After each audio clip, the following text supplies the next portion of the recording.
चलो, रूल 6 बात करता है, rule 6 of the company account rule 2014 lay down the following manner of consolidation of accounts.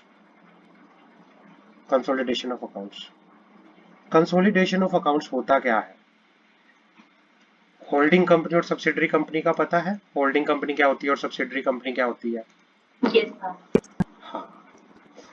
क्या कहना चाह रहा है कि कंसोलिडेशन का मीनिंग होता है कि जब कंपनी मतलब होल्डिंग कंपनी अपने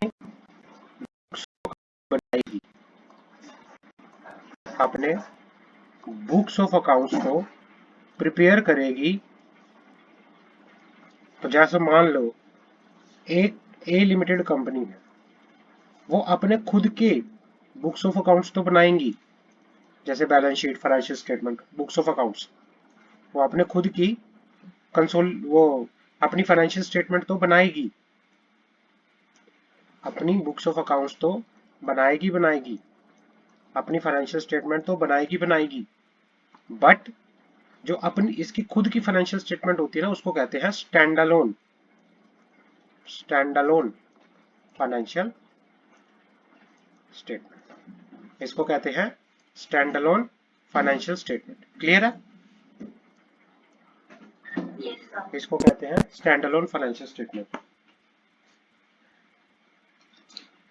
मान लो ए लिमिटेड है, ए लिमिटेड की कोई सब्सिडरी है बी लिमिटेड, ए लिमिटेड की कोई क्या है? सब्सिडरी है बी लिमिटेड। बी लिमिटेड की बात करते हैं, बी लिमिटेड। अब बी लिमिटेड क्या है? इसकी सब्सिडरी है।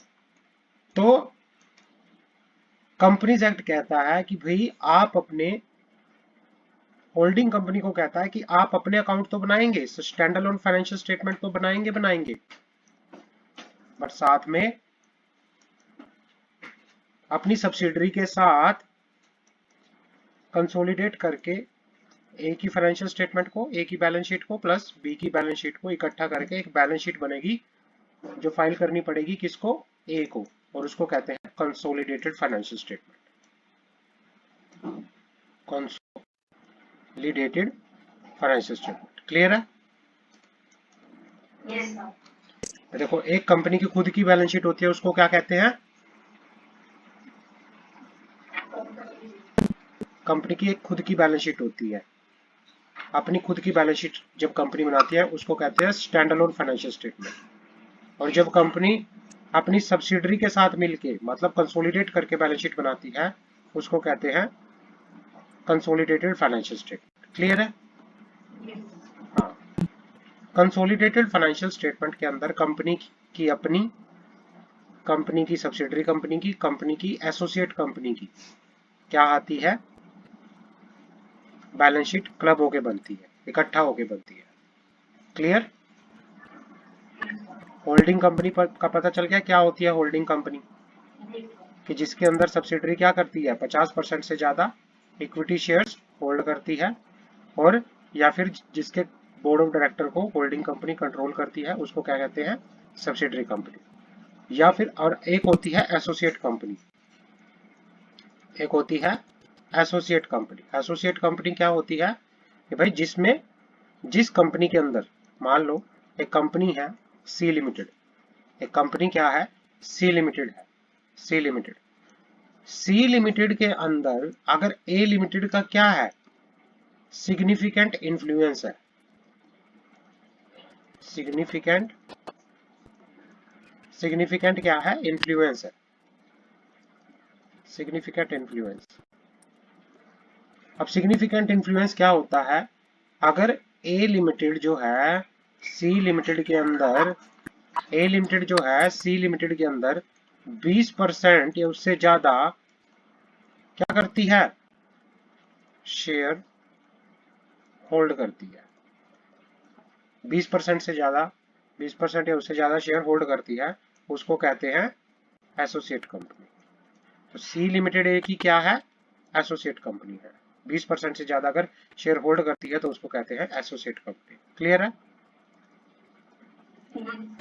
सिग्निफिकेंट का मतलब कि भाई अगर एक कंपनी दूसरी कंपनी में 20% से ज्यादा शेयर होल्ड करती है तो उसको कहते हैं एसोसिएट कंपनी। अगर और जब कंसोलिडेटेड फाइनेंशियल स्टेटमेंट बनानी होती है, कंसोलिडेटेड फाइनेंशियल स्टेटमेंट के केस में इसमें आपको क्या करना पड़ेगा, ए की प्लस बी की प्लस सी की, ए होल्डिंग कंपनी, बी अगर कंपनी की सब्सिडरी कंपनी है तो सब्सिडरी कंपनी, अगर इस ए की कोई एसोसिएट कंपनी है तो इन सारियों को इकट्ठा करके क्या बनती है, कंसोलिडेटेड फाइनेंशियल स्टेटमेंट बनती है, कंसोलिडेटेड फाइनेंशियल स्टेटमेंट बनती है। क्लियर है?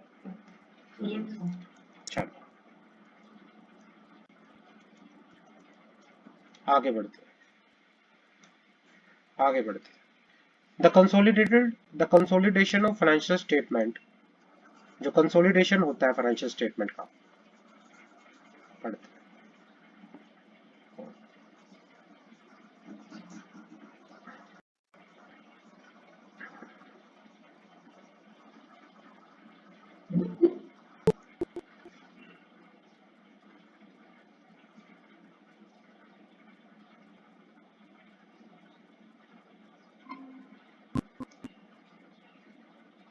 हाँ भाई स्वेच्छा, कहाँ रह गई थी तुम? अरे अरे अरे अरे अरे, परेशान कर दिया, हमने उठा दिया, परेशान कर दिया भाई स्वेच्छा को। अच्छा चलो कोई नहीं, समझ आ गया कल्पना कंसोलिडेटेड के बारे में? चलो आगे बढ़ते हैं।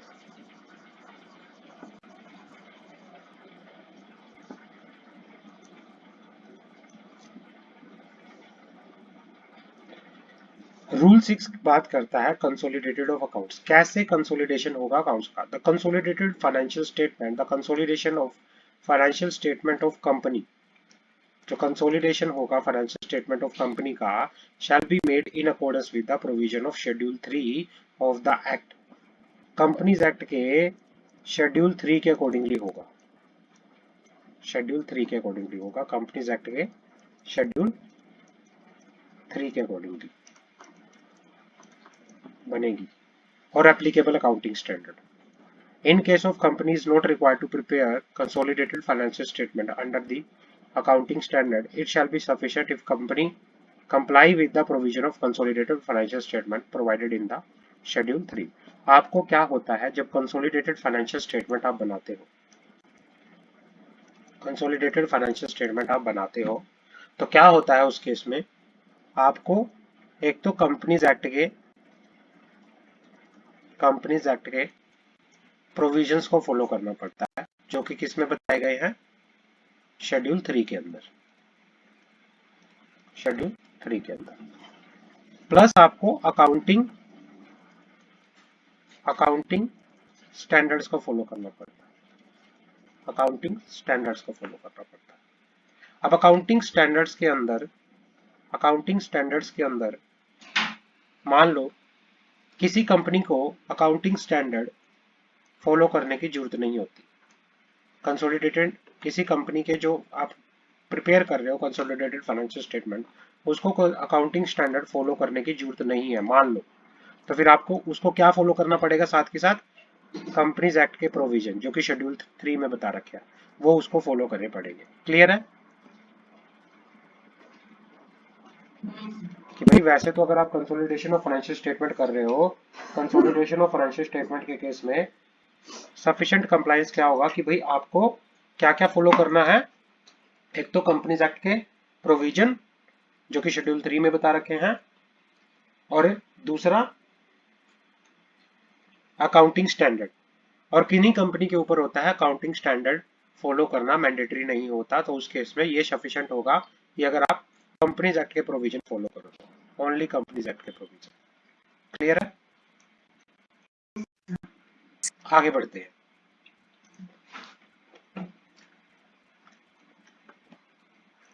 आगे बढ़ते हैं।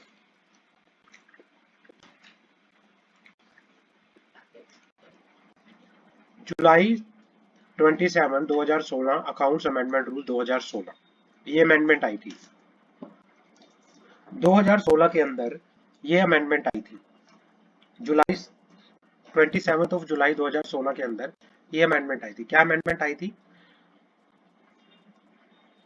Nothing in the rule apply in respect of preparation of consolidated statement by a company if it meet the following condition. If it meet the following condition, कुछ कंडीशन फॉलो करती है। किन किन कंपनियों को कंसोलिडेटेड फाइनेंशियल स्टेटमेंट बनाने की जरूरत नहीं होती? किन किन कंपनियों को कंसोलिडेटेड फाइनेंशियल बनाने की जरूरत नहीं होती? बात करते हैं कौन कौन सी कंपनी है। कंपनी पहली क्या है?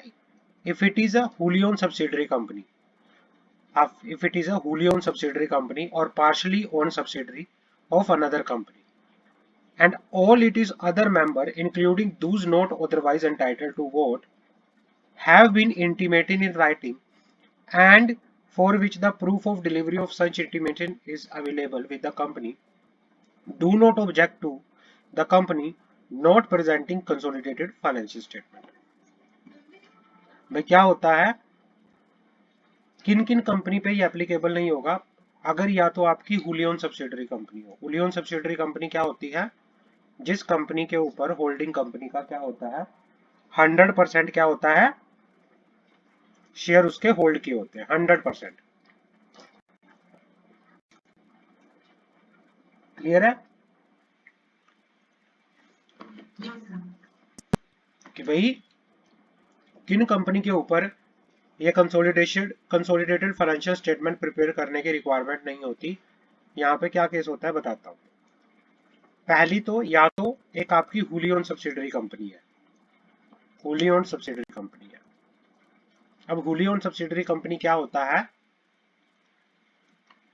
जिस कंपनी के ऊपर होल्डिंग कंपनी क्या करती है, 100% उसके शेयर जो है होल्ड करती है। होल्डिंग कंपनी जिस कंपनी के 100% शेयर होल्ड करती है उसको क्या कहते हैं? Wholly owned subsidiary company. Wholly owned subsidiary company या तो वह या कोई partially subsidiary company, partially owned subsidiary company, मान लो 51% ये वाली जो नॉर्मल सब्सिडरी कंपनी होती है, पार्शली ओन्ड सब्सिडरी कंपनी। अगर अगर अगर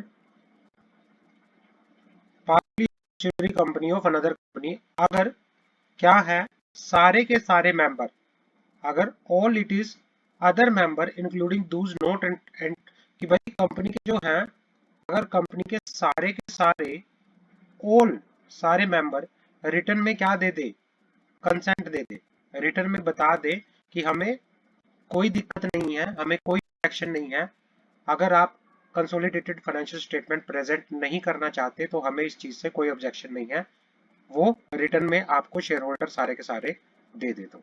ऑब्जेक्शन, वो ऑब्जेक्शन के रिगार्डिंग अगर कोई नो ऑब्जेक्शन सर्टिफिकेट दे दे तो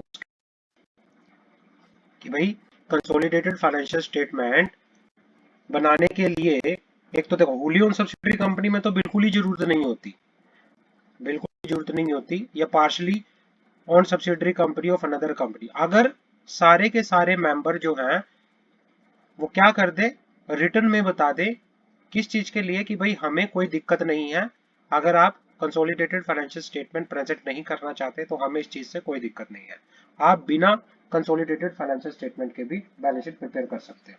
ठीक है ना, समझ आया? शिवेक्षा समझ आ रहा है? बताओ मुझे क्या समझ आया।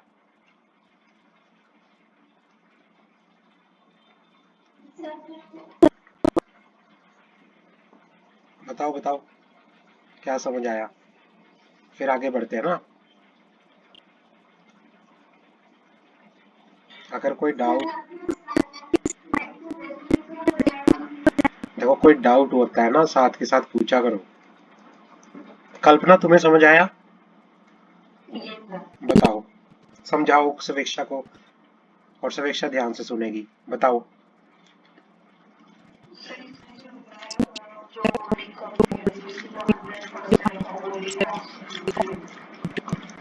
हाँ,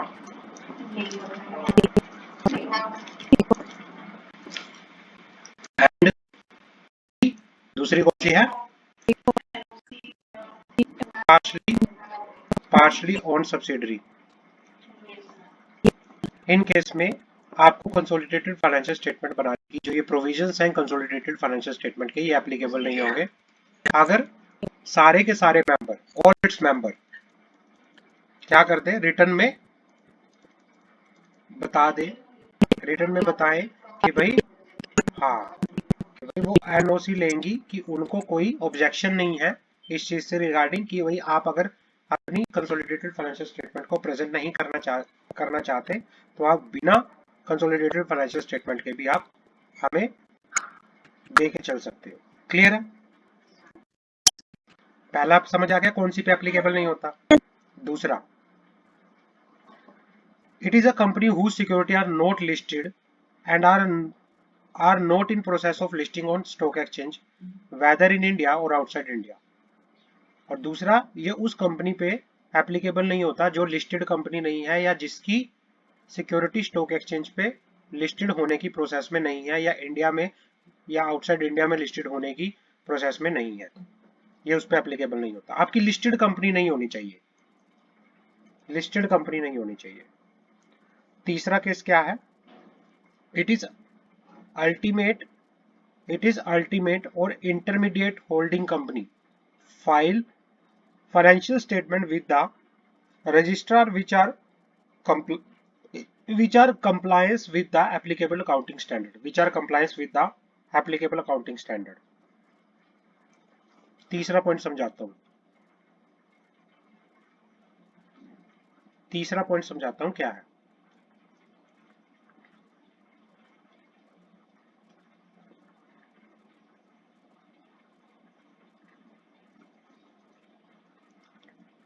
मान लो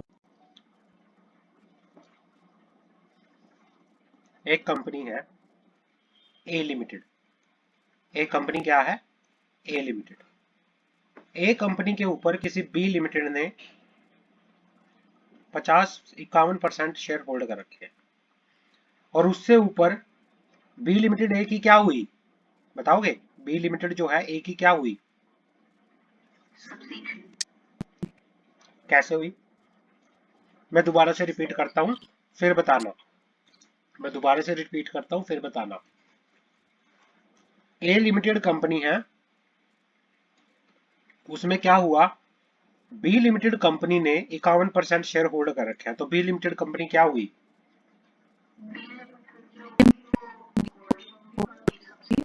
यस, होल्डिंग कंपनी, और ए सब्सिडरी होगी।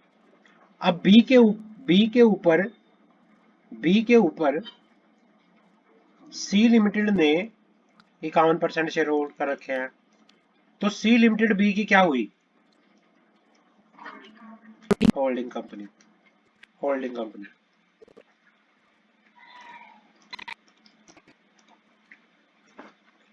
कंपनीज एक्ट कहता है सी की सब्सिडरी कंपनी कौन सी है,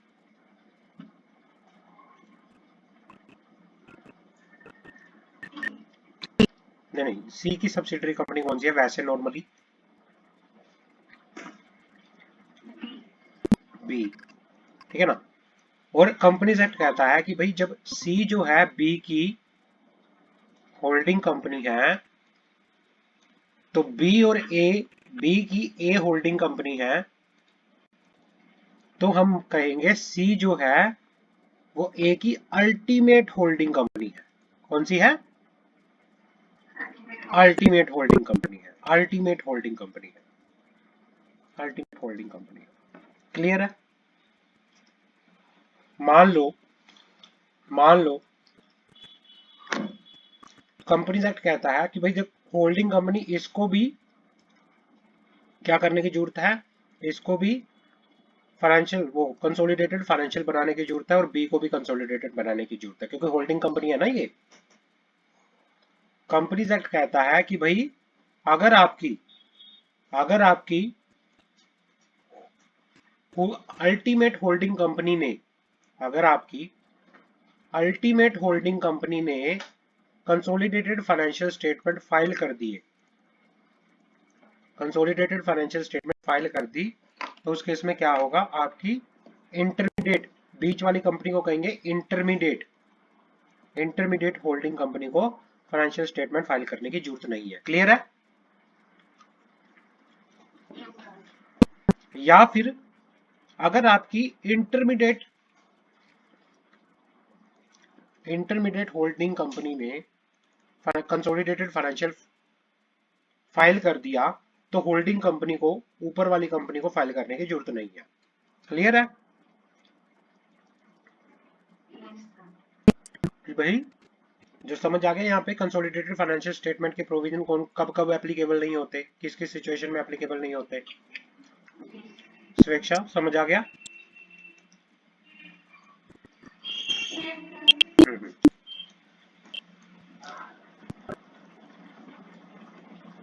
एनी डाउट? किसी का कोई डाउट हो इसमें तो कैन आस्क, नहीं फिर हम आगे बढ़ेंगे।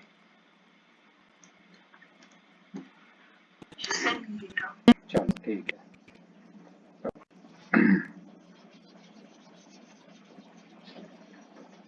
कोई भी डाउट होता है ना, किसी तरह की कंफ्यूजन होती है, साथ के साथ ना पूछ लिया करो, ठीक है? के साथ अब तो पूछ लोगे, बाद में डाउट रह गया ना फिर वो वैसे ही रह जाएगा, तो फिर बाद में तंग करता है वो चीजें। तो हाँ, ये नहीं रहना चाहिए कि सर ने सही नहीं बताया था। आप पूछो, सब कुछ समझाऊंगा दोबारा से, चाहे कितना मर्जी टाइम लगो, लेकिन जब तक समझ नहीं आएगा मैं बताता रहूंगा, ठीक है? ठीक है। खुश हो तुम लोग? अच्छा, वीकेंड एंजॉय करने जाते हो कहीं?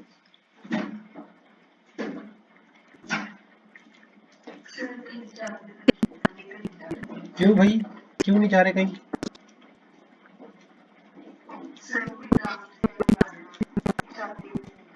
चलो कोई नहीं, आगे बढ़ते हैं। स्वेच्छा तो जाती है, स्वेच्छा तो कल भी गई हुई थी, आज भी गई हुई थी। रहने दो, तुम घूमती रहती हो इधर उधर पूरा। तुम्हें कहाँ से हो तुम? सिवन से हो ना? सिवन सिवन सिवान से, पूरा सिवान का पता है इसको। दिल्ली भी आई थी बताओ, दिल्ली भी आई थी घूमने,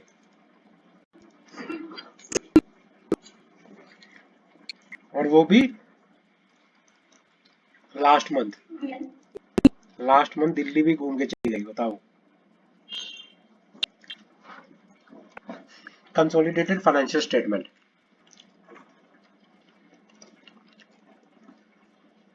section 129 subsection 1, the provision relating to preparation, adoption and audit of financial statement of holding company shall mutandis mutandis। mutandis mutandis का मीनिंग क्या होता है? mutandis mutandis का मीनिंग पता है? बताऊं?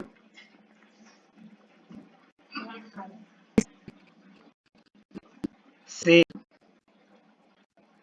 Same same to same. mutandis mutandis का meaning होता है सेम टू सेम। मतलब कंसोलिडेटेड फाइनेंशियल स्टेटमेंट को बनाने में जो ऑडिट से, उसकी प्रिपरेशन से रिलेटेड या ऑडिट के प्रोविजंस एक नॉर्मल बैलेंस शीट के ऊपर लगते हैं ना, नॉर्मल बैलेंस शीट को, नॉर्मल बैलेंस शीट कौन सी? Stand alone.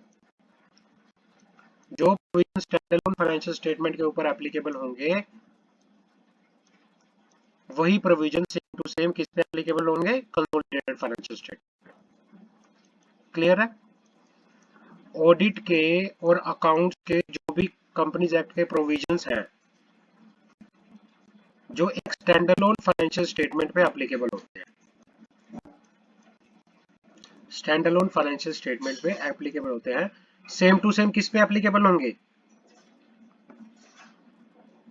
Consolidated financial statement पे, कंसोलिडेटेड फाइनेंशियल स्टेटमेंट पे। क्लियर है? चलो आगे बढ़ते हैं, आगे बढ़ते हैं, आप बच्चों के लिए आगे बढ़ते हैं। एग्जम्पशन क्या है? Exemption section 129 subsection 6, central government may by notification exempt any classes of company from complying with the requirement of this section, rules made thereunder। Central government के पास पावर है कि भाई जो ये कंसोलिडेटेड फाइनेंशियल स्टेटमेंट के regarding जितने भी provisions हैं उनको किसी क्लास ऑफ कंपनी पे क्या कर सकती है, एग्जम्प्ट कर सकती है, माफ कर सकती है, माफ कर सकती है उसको। क्लियर है, माफ कर सकती है। द सेंट्रल गवर्नमेंट में grant such exemption on its own on an application by a class or classes of company। Central government क्या करेगी, may grant such exemption on its own on an application by the class or class of company। या तो खुद से उनको माफ कर देगी, या फिर कोई सेंट्रल गवर्नमेंट को कोई कंपनी एप्लीकेशन लगाए कि हम पे ये कंसोलिडेशन वाले प्रोविजन माफ कर दिए जाए, तो उनकी एप्लीकेशन के बेसिस पे भी इनके जो कंसोलिडेशन से रिलेटेड जो ये लॉ है, जो ये प्रोविजंस है, इसको माफ कर दिया जाएगा, एग्जम्प्ट कर दिया जाएगा। क्लियर है। Point number C, the central government may grant such exemption if it is consider necessary to grant such exemption in the public interest. Central government exemption grant कब करेगी, the central government may grant such exemption अगर उसे लगता है, अगर उसे लगता है कि ये एग्जम्पशन ग्रांट करना पब्लिक इंटरेस्ट में जरूरी है, पब्लिक इंटरेस्ट के लिए ठीक है, तो सेंट्रल गवर्नमेंट क्या कर देगी, एग्जम्पशन देके यहाँ पर चलती है क्लास ऑफ कंपनी। किस चीज से एग्जम्पशन देके चलती है, कंसोलिडेशन वाले प्रोविजन से। सच एग्जम्पशन में be granted, such exemption may be granted either unconditionally or subject to such condition has may be notified, subject to such condition has may be notified। ये exemption दी जा सकती है। क्लियर है, आगे बढ़े। हाँ, आगे बढ़ते। पर्सन रिस्पॉन्सिबल एंड पेनल्टी, अगर कोई भी पर्सन फाइनेंशियल स्टेटमेंट को following person shall be held responsible for ensuring compliance of the provision of this section। section 129 subsection 7 इसकी बात करते हैं। Section 129 subsection 7, following person, following person,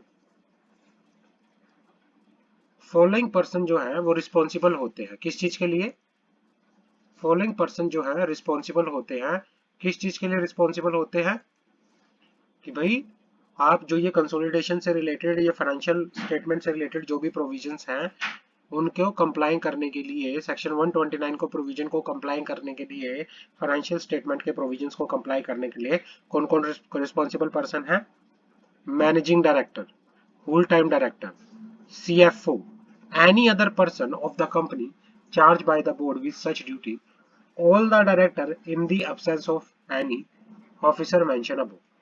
तो managing director, whole time director, CFO, company secretary also, या कोई भी director जो कि ऊपर वालों की, जो ऊपर ये बता रखे हैं ना 1 to 4, अगर इनकी एब्सेंस है तो उसके बाद कोई भी डायरेक्टर क्या कर सकता है, ऑथोराइज हो सकता है, रिस्पॉन्सिबल हो सकता है for maintenance of, for compliance of financial statement के रिगार्डिंग जो भी प्रोविजंस है उनके रिगार्डिंग। क्लियर है, any doubt, Suraksha any doubt, okay आगे बढ़ते हैं। In case of non compliance of any of the provision of this section, all persons shall be liable to imprisonment up to 1 year, fine 50,000, minimum fine 50,000, maximum fine 5 lakh rupees और both.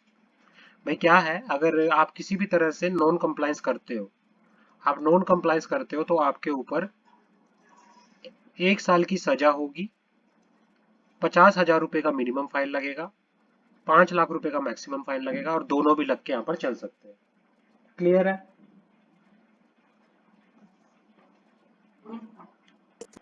आगे बढ़ते हैं। Periodical financial result, periodical financial result, section 129A, the central government may require such classes of unlisted company as may be prescribed। Central government may require such classes of unlisted company, unlisted company की बात कर रहा है, such classes of unlisted company,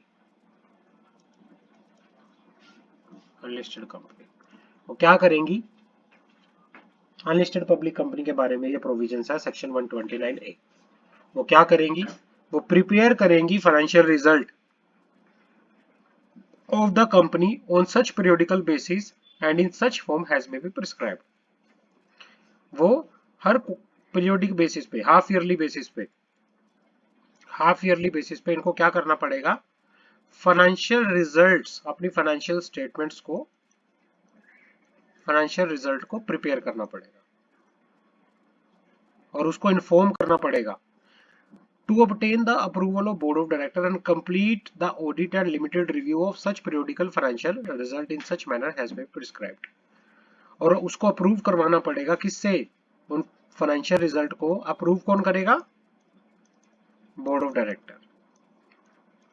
board of director board of director के approve करवाने के बाद या तो आप उसकी ऑडिटिंग करवाओगे चार्टेड अकाउंटेंट से, अगर आप ऑडिट नहीं करवा रहे फिर उसका एक लिमिटेड रिव्यू कराओगे, चेकिंग कराओगे ऑडिटर से, ब्रीफ में चेकिंग करवाओगे ऑडिटर से। क्लियर है?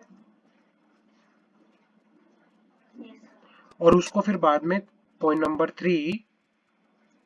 थ्री उसको कहां फाइल कर दोगे, आरओसी में। 30 दिन के अंदर on the completion of relevant period. मान लो 6 महीने का पीरियड था, 1 अप्रैल से लेके 30 सितंबर का टाइम था, 6 महीने फाइनेंशियल ईयर का, 6 मंथ है ये। तो इसका जो फाइलिंग आपकी हो जानी चाहिए 30 अक्टूबर तक हो जानी चाहिए। और जो फॉर्म फाइल होता है इस फॉर्म को कहते हैं PAS 6। समझ आ गई? क्वार्टरली आप पीरियोडिकल रिजल्ट जो आप फाइल करोगे वो कैसे फाइल करोगे, क्लियर है? पीरियोडिकल रिजल्ट की मैं बात करूं, पीरियोडिकल फाइनेंशियल रिजल्ट जो आप फाइल करोगे, पहले तो आप प्रिपेयर करोगे पीरियोडिकल फाइनेंशियल रिजल्ट्स को, और ये किसको फाइल करना होता है, अनलिस्टेड कंपनीज को। किसको प्रिपेयर करना होता है, अनलिस्टेड कंपनी को। अनलिस्टेड पब्लिक कंपनी जो है वो प्रिपेयर करेंगी periodic financial result, periodic basis पे उसको बोर्ड ऑफ डायरेक्टर अप्रूव करेंगे, फिर आप उसकी या तो ऑडिट करवाओगे या उसकी क्या करवाओगे, लिमिटेड रिव्यू करवाओगे। उसको लिमिटेड रिव्यू करवाने के बाद आरओसी में 30 दिन के अंदर जब आपका हाफ फाइनेंशियल ईयर 6 महीने कंप्लीट हो जाएंगे, 1 अप्रैल से लेके 30 सितंबर और उसके आगे अगर 1 अक्टूबर से लेके 31 मार्च, उनके ये 6 महीने खत्म होने के 30 दिन के अंदर आप आरओसी में रजिस्ट्रार ऑफ कंपनी में इसको फाइल करोगे। समझ आ गया? कोई डाउट किसी प्रकार का? ठीक है, समीक्षा आपको कोई डाउट हो? ठीक है, समझ आ रहा है ना समीक्षा? चलो ठीक है, अच्छी बात है। नोट फोर्स बना रही हो? चलो, कोई प्रॉब्लम होती है ना, जैसे कोई कोई समझ नहीं आ रहा कोई वर्ड, कोई इंग्लिश में कोई समझ नहीं आ रही किसी तरह से प्रकार से कुछ भी, तो मेरे से पूछ लिया करो, ठीक है? हाँ, और एक दिन एक काम करना, जो भी नोट्स तुमने बनाए हैं ना, एक बार मेरे से चेक करवा लेना कि आपने सही बनाए भी हैं अकॉर्डिंगली या नहीं, फिर मैं बता दूंगा कि कोई कमी पेशी तो नहीं है। ठीक है, चलो ठीक है। वैसे समझ आ रहा है अच्छे से जो जो समझा रहा हूँ मैं? कोई प्रॉब्लम तो नहीं आ रही, कोई वर्डिंग की प्रॉब्लम की सर मुझे इस वर्ड में प्रॉब्लम आ रही है या मुझे ये आ रहा है, तो सो दैट कि मैं बताऊं अच्छे से, फिर प्रॉब्लम आए, क्योंकि मैं समझ सकता हूँ कि भाई अंडरस्टैंडिंग थोड़ा सा उस लेवल की नहीं हो सकती, क्योंकि तुम्हारा फिर वो हिंदी मीडियम था ना। हाँ, तो ये सबसे बड़ा इशू है, तो जहाँ भी कोई प्रॉब्लम आती है तो पूछ लिया करो। कल्पना तुम्हारा भी हिंदी मीडियम था? चलो, कौन से स्कूल से पढ़ी थी? अच्छा, CBSE। चलो चलो, आगे बढ़ते हैं। Reopening of accounts on court और ट्रिब्यूनल इज ऑर्डर। मान लो आपने अपने अकाउंट्स बना के आपने क्लोज कर दिया, क्लोज कर दिया, अकाउंट्स फाइनल कर लिया आपने, अपने फाइनल कर लिए। मान लो बाद में पता चला कि जो ये अकाउंट्स बना रखे थे ये नकली अकाउंट्स बना रखे थे, या इसमें कुछ इंफॉर्मेशन थी वो गलत इंफॉर्मेशन डली हुई थी, तो इसमें आप रीओपनिंग करवा सकते हो अकाउंट्स की। और रीओपनिंग को कैसे हो सकती है, कौन करा सकता है, वो हम इसमें पढ़ेंगे। आप अकाउंट्स को रिवाइज करवा सकते हो दोबारा से। क्लियर है? तो लेकिन उसको रिवाइज कराने के लिए क्या होता है वो बात कर लेते हैं। रिवाइज कराने के लिए क्या होता है वो बात कर लेते हैं। Section 130 provide for provision relating to reopening या रीकास्टिंग, दोबारा से बनाना, रीओपन करना और रीकास्ट करना। रीकास्ट मतलब दोबारा से बनाना। Books of accounts of the company, books of accounts of the company accordingly पढ़ते हैं। Company shall not reopen, company क्या करेगी, company shall not reopen it is books of account and shall not recast it is financial statement. Company अपने books of accounts को और अपने financial statement को recast नहीं कर सकती जब तक application in this regard is made by one और मोर ऑफ द फॉलोइंग। भाई एक कंपनी के फाइनेंशियल स्टेटमेंट को या फिर बुक्स ऑफ अकाउंट्स को, फाइनेंशियल स्टेटमेंट को, बुक्स ऑफ अकाउंट्स को क्या करने के लिए, रीओपन कराने के लिए या फिर रीकास्ट करने के लिए, रीओपन कराने के लिए, रिकास्ट करने के लिए आप ऐसे ही नहीं कर सकते, आपको एप्लीकेशन लगानी पड़ेगी। एप्लीकेशन कहां लगेगी, एनसीएलटी में, एनसीएलटी में। क्लियर है? और एप्लीकेशन कौन लगाएगा, या तो सेंट्रल गवर्नमेंट लगा सकती है, या इनकम टैक्स डिपार्टमेंट जो इनकम टैक्स अथॉरिटी है वो, या security exchange board of India, या any other statutory regulatory body या अथॉरिटी, या एनी अदर पर्सन, या कोई भी स्टैट्यूटरी बॉडी है गवर्नमेंट की या कोई भी पर्सन है, and order in this regard is made by court of competent जुडिक्शन on the tribunal. आपने एप्लीकेशन लगा देनी चाहिए। जो ये एप्लीकेशन कौन लगाएगा, central government, state government, central government, income tax department, SEBI या कोई भी दूसरी गवर्नमेंट की authority, plus NCLT order pass करेगी रिगार्डिंग किस चीज के, रिगार्डिंग किस चीज से, regarding reopening of books of account. Clear है? क्लियर है स्वेच्छा? Yes sir. ठीक है।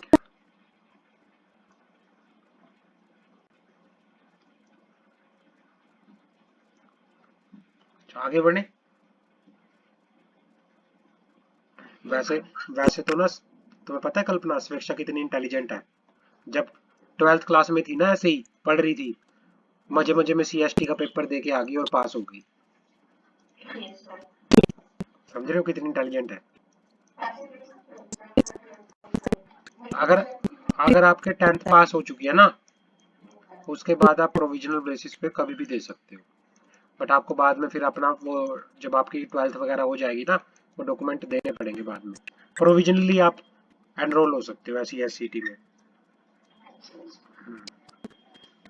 स्वेच्छा ने तो बस फॉर्म भरा था और मजे मजे में पेपर दे आई थी और पास हो गई थी। रैंक होल्डर है अगली, तुम्हें पता है रैंक होल्डर है। और क्या, अच्छा रैंक नहीं है। कितने मार्क्स आए थे? 100। अच्छा तो छोड़, तो अच्छे मार्क्स है, ऐसी बात तो नहीं है। कितने मार्क्स वाला पास होता है? 100 मार्क्स वाला पास होता है। बहुत अच्छे मार्क्स है यार, 4 नंबर अच्छे होते हैं। पढ़ाई तो देखो, तुमने कोचिंग भी नहीं ली ना कहीं से, कोचिंग ली थी?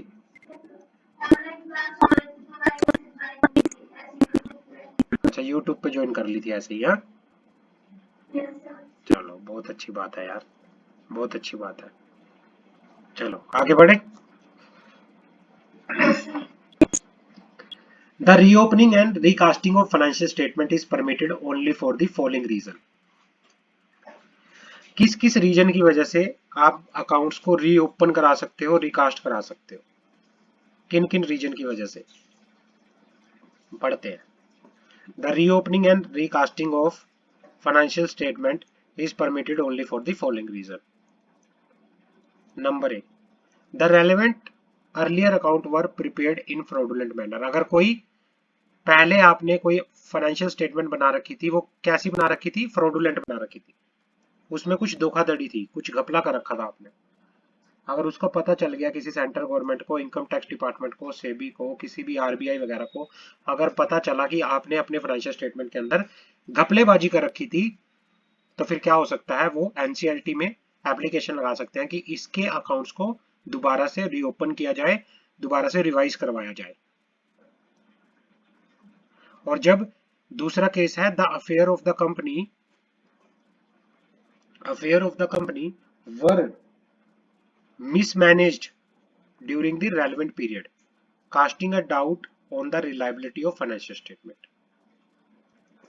भाई जो अफेयर है कंपनी के, अफेयर ऑफ द कंपनी जो है वो क्या थे? मिसमैनेज थे। अफेयर ऑफ द कंपनी क्या थे? मिसमैनेज थे ड्यूरिंग द रेलेवेंट पीरियड, जो कास्ट करते हैं doubt on the reliability of financial statement. Financial statement की रिलायबिलिटी पे जो डाउट करके यहाँ पर चलते हैं। क्लियर है? तो इस केस में मतलब जो कंपनी की जो वो बोर्ड ऑफ डायरेक्टर थे, कंपनी के जो बोर्ड ऑफ डायरेक्टर थे, वो क्या कर रहे थे? ढंग से काम नहीं कर रहे थे। और उस टाइम ये फाइनेंशियल स्टेटमेंट क्या हुई थी? बनी थी। और इसकी वजह से फाइनेंशियल स्टेटमेंट पे क्या आता है?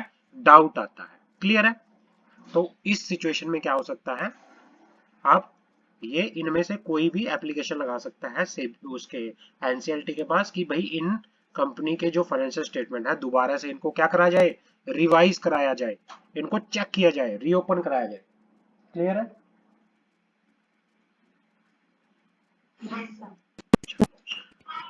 The accounts so revised or recast under this section shall be final।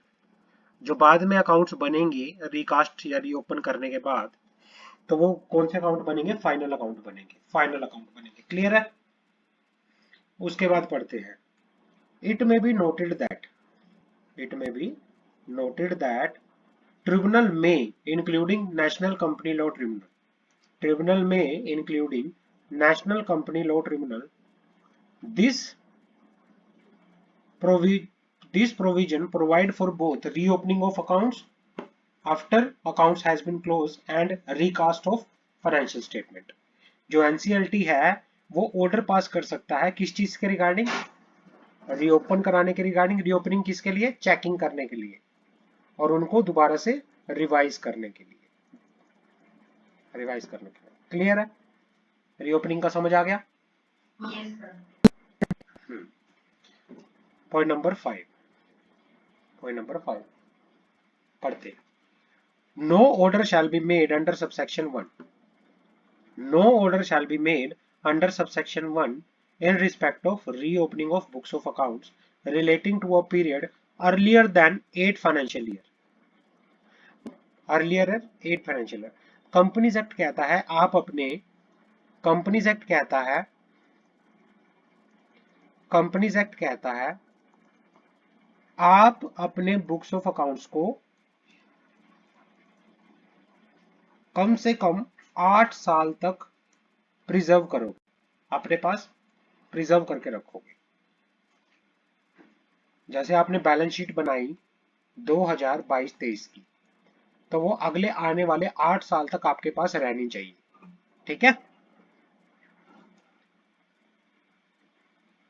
तो इसमें ये लिखता है कि जो एनसीएलटी ऑर्डर पास करेगा वो 8 साल पहले की फाइनेंशियल स्टेटमेंट से रिलेटेड नहीं होना चाहिए, सिर्फ 8 साल तक की, सिर्फ 8 साल तक की, क्योंकि उसके बाद में तो कोई कंपनी की चॉइस है कि रखे भी या उनको डिस्ट्रॉय भी कर सकती है रद्दी समझ के। 8 साल तक तो आपको रखना पड़ेगा, कंपनीज एक्ट कहता है। उसके बाद चाहे आप रखो या उसे रद्दी समझ के बेच दो, वो फिर काम नहीं आती।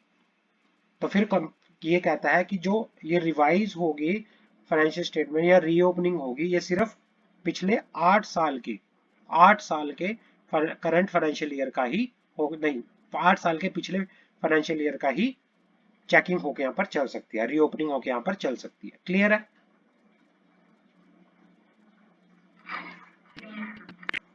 समीक्षा, कोई डाउट किसी प्रकार का अगर है तो पूछ सकती हो, अगर नहीं है तो आगे बढ़े।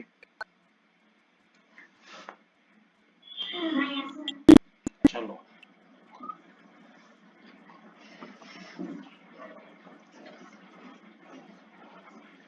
उसके बाद क्या है, no order shall be made unless under subsection 1 in respect of reopening of books of accounts relating to the period earlier than 8 financial year immediately preceding the current financial year। जो एनसीएलटी में आप मान लो स्वेच्छा की कोई company है, स्वेच्छा की कंपनी में धोखाधड़ी हो रही है किसी चीज की, कल्पना को पता चल गया, कल्पना को पता चल गया, कल्पना एनसीएलटी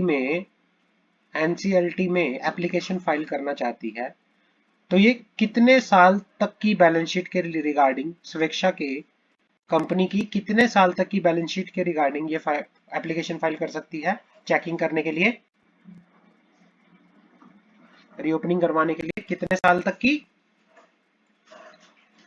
बताओगे? 8 साल की, क्योंकि 8 साल तक कंपनीज एक्ट कहता है, कंपनी एक्ट ने बोला है कि आप अपने डॉक्यूमेंट को सिर्फ 8 साल तक क्या कर सकते हो, प्रिजर्व कर सकते हो, आपको करना पड़ेगा, आपको अपने डॉक्यूमेंट को 8 साल तक प्रिजर्व करना पड़ेगा। उसके बाद चाहो आप उसको रद्दी भी सकते। अब अगर पूछे 10 साल पुरानी बैलेंस शीट, आप पूछे कि भाई इसने इस 10 साल पुरानी बैलेंस शीट में घपलेबाजी कर रखी थी, अब हो सकता है कि वो उसने डिस्ट्रॉय भी कर दी हो अब तक बैलेंस शीट, या कुछ भी हुआ हो, है ना, वो उसके पास हो भी नहीं, तो फिर क्या हो सकता है, उसकी रीओपनिंग नहीं हो सकती, उसकी रीओपनिंग नहीं हो सकती, सिर्फ आप 8 साल तक के करके यहाँ पर चल सकते हो। क्लियर है? बट सेंटर गवर्नमेंट के पास पावर है, सेंटर गवर्नमेंट के पास पावर है, सेंटर गवर्नमेंट डायरेक्शन दे सकता है किसी कंपनी को कि आप अपने फाइनेंशियल स्टेटमेंट को, अपने डॉक्यूमेंट्स को, अपने बुक्स ऑफ अकाउंट्स को मोर देन 8 ईयर तक, 8 साल से ज्यादा साल तक प्रिजर्व करके रखोगे, किसी भी कंपनी को ऑर्डर दे सकता है। अगर कंपनी को ऑर्डर, सेंट्रल गवर्नमेंट ने ऑर्डर दे दिया किसी कंपनी को, भाई आप अपनी बुक्स ऑफ अकाउंट्स पिछले 15 साल तक मेंटेन करके यहाँ पर रखोगे, तो उसको 15 साल तक करनी पड़ेगी, तो उसके 15 सालों की रीओपनिंग होकर यहाँ पर चल सकती है। क्लियर है?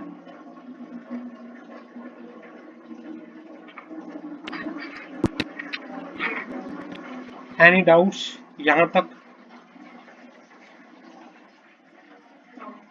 किसी प्रकार की? और जो ये एप्लीकेशन आप लगाओगे सेंटर गवर्नमेंट को, जो ये एप्लीकेशन आप लगाओगे किस में लगाओगे, फॉर्म एनसीएलटी 9 के अंदर लगाओगे, एनसीएलटी 9 के अंदर आप एप्लीकेशन लगाओगे। यहां तक समझ आ गया? यहां तक समझ आ गया? यहां तक किसी प्रकार का डाउट? बाकी अगली क्लास में करेंगे। यहां तक आप अच्छे से समझ लेना, कर लेना, कोई डाउट हो तो बताना। फिर पीडीएफ तो सबके पास होगा ना, ये कंपनी लो वाला? ठीक है, पढ़ना अच्छे से, वीडियो को मैं अपलोड कर दूंगा यूट्यूब पे, वहां से देख लेना। ठीक है, चलो, okay bye, take care, good night. Okay okay.